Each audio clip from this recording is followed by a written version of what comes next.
let's give you another set of results here. We'll show you some results of some thermostat simulations. Now, in order to make this work, I took a house that commonly comes with Energy Plus, and so you can actually play with similar kinds of simulations. That airflow network in a simple house. The house design there actually is in Chicago. Our observations are East Bay, and so I had to move the location from Chicago over to San Francisco, also a nice place to live.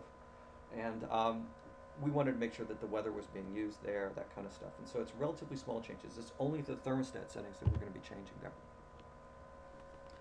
And the first thing that you'd see is that I took 2 days during the summertime. The one on the top, which is labeled 1, is a Thursday. The one on the bottom, which is labeled 2, it's a Friday. But it's with the same building, with the same weather in each one of these two cases. For all these little thermostat settings, just plugging them into this model, you end up with these very wide variations in how much electricity you're using.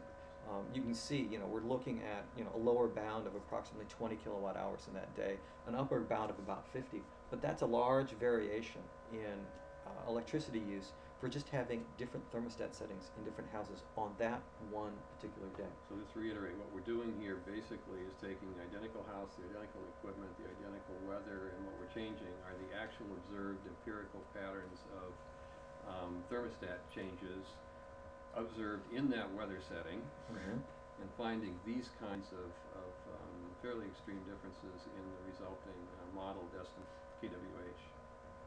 That's right. Now, there are some consequences that extend beyond that. What I've done here is I've put in as the green line the average of the KWH over that one day, and I think this is the Friday, or it could be the Thursday. I can't remember which one from above it is.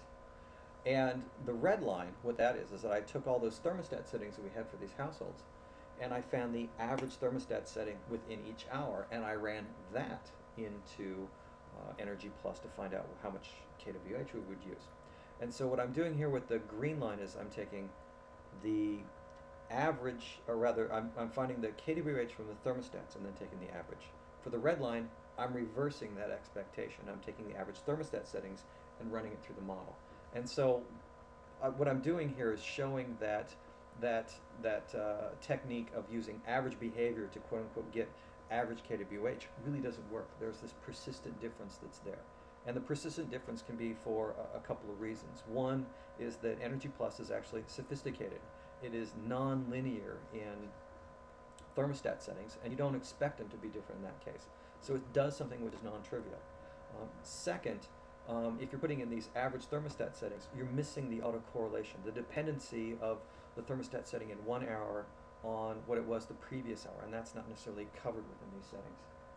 So this is an important point, I think. So let me say what I think, how I think this analysis actually proceeded. In one case, we used the, So what we're basically saying is that having done individual simulations based on the observed thermostat settings for each hour for the sample, we get our histogram and the average KWH that we estimate across the sample gives us the red bar. But if we go back in and use for every hour the average in the sample set point, accumulate that in our file, give that to Energy Plus, and produce an outcome sort of predicted for a generic house across the sample, but using real observed information about hourly consumption, we actually end up coming up with a total kilowatt hour estimate that is on the order 25 to 30% higher than we would have estimated, or did estimate, on the basis of much more building specific and precise simulations using actual observed thermostat setting. Yeah, we're just trying to make a data-based way of getting that one set of thermostat settings that just shove in order to get out quote-unquote what the average is. As long as, and we're showing that there's a difference between these two. Okay. That's the key. Now again, these are totally different things, and from stats class you remember that you have to be very careful that you notice that the expected value of a function of a random variable is not equal to the function evaluated at the expectation of a random variable. Now, can't use the average thermostat settings to get average kWh. Huge. This is very important. This is a big deal. This is not something which is trivial. Whether you know it, whether you ignore it, whether you don't care, whether you're not sure it's a big deal, because we have this little lack of precision problem, because we have this great deal of variability, it means that you can't use it on a specific house with specific occupants, because you're lucky to get within 20%. And that's an important limitation. Everyone's aware of that limitation. But that bias, that difference between having the average behavior masquerading as the average performance, means that you cannot use that kind of average behavior on a specific house with unknown occupation. You can't use it for program evaluation because that bias is not necessarily always in the same direction, it's not always in the same size, but it also produces a bias that you'd have in any kind of forecasting, which is dependent upon the average behavior. You have to do those more sophisticated round of simulations of the behavior you observe. Well, you can use it, and people do use it. Yeah, it's just you're going to have a bias. Yes, You know, I think, you know, the point that's important to make here is that this is very exploratory. We're starting to use the model as a tool to understand, again, how much difference might behavior make. The tool is very useful for those purposes, but we're starting to understand that there are potentially very serious limitations when assumptions about behavior and even averages calculated from known distributions, which are almost unavailable and impossible anyway, but if they were available, could in fact be producing biased results. What are the consequences? Well, there's the gigantic problem of the efficiency gap, which we've had for a good long time, which clearly may have caused this, has a lot of different kinds of possible sources. One could simply be some overestimation of efficiency potentials.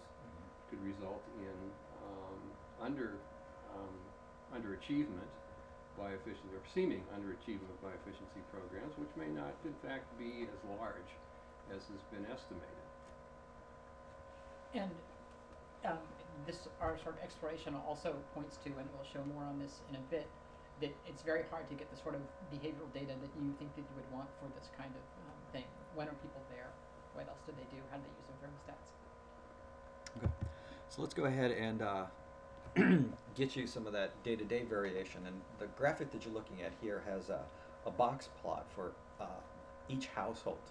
And so what we're looking at is that for each household, we'll have slightly different thermostat settings over the course of the summertime, and those slightly different thermostat settings will have other consequences for variation in kWh. Now this is only using those days throughout the summer when we had full coverage of the thermostat settings. So there's lots of missingness in this data set, but still you can see quite a bit of variability. Just looking in this range, you see for a couple of those households that just the changes in thermostat settings, holding the building constant, holding the weather constant, you see, you know, variations where 50% of the observations can only fit within 20 kWh and 25 kWh, as well as some rather large outliers in some other households. We're really interested in doing at this elsewhere is to talk to people who are using these kinds of models for design, using these kinds of models for program purposes, trying to get a better understanding of what they make of the fact that this is a very large, seemingly large variation in behavior in what we imagine to be a pretty ordinary population, which produces pretty large differences in consumption, is something that is simply not known, well known, problematic, not problematic. Okay.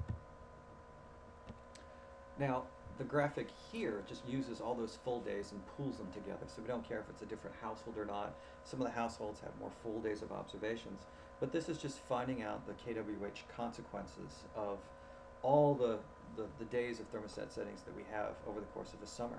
And the thing to point out here is that yes, there is this big mound in the middle, but you can see that, you know, on the lower bound we're looking at about 20 kWh a day. On the upper bound it could be about 35. It's a big range. I mean, it's about a factor of 2 that you're dealing with on just thermostat variation. This is, you know, nothing to do with window opening or anything along those lines. It's just this one single device, this one little piece of behavioral variation. That's right, and we have, you know, going forward, reason to believe that it may have other kinds of effects in terms of people's schedules, their use of the shell, but also other end uses, heating, also a variety of things. So we'll get to that. Again, factor 2 on this. This is one behavioral component. So the end note that we want to give you on just this KWH and thermostat settings is that the consequences of different thermostat settings are huge. Factor of 2 is easy and common. And there is some difficulty arguing that you can use average behavior to get average KWH out. You have to have a good reason why you are supporting this particular position without actually finding the true distribution that's there. You can't reverse those expectations and expect to actually get the right answer out without some additional evidence.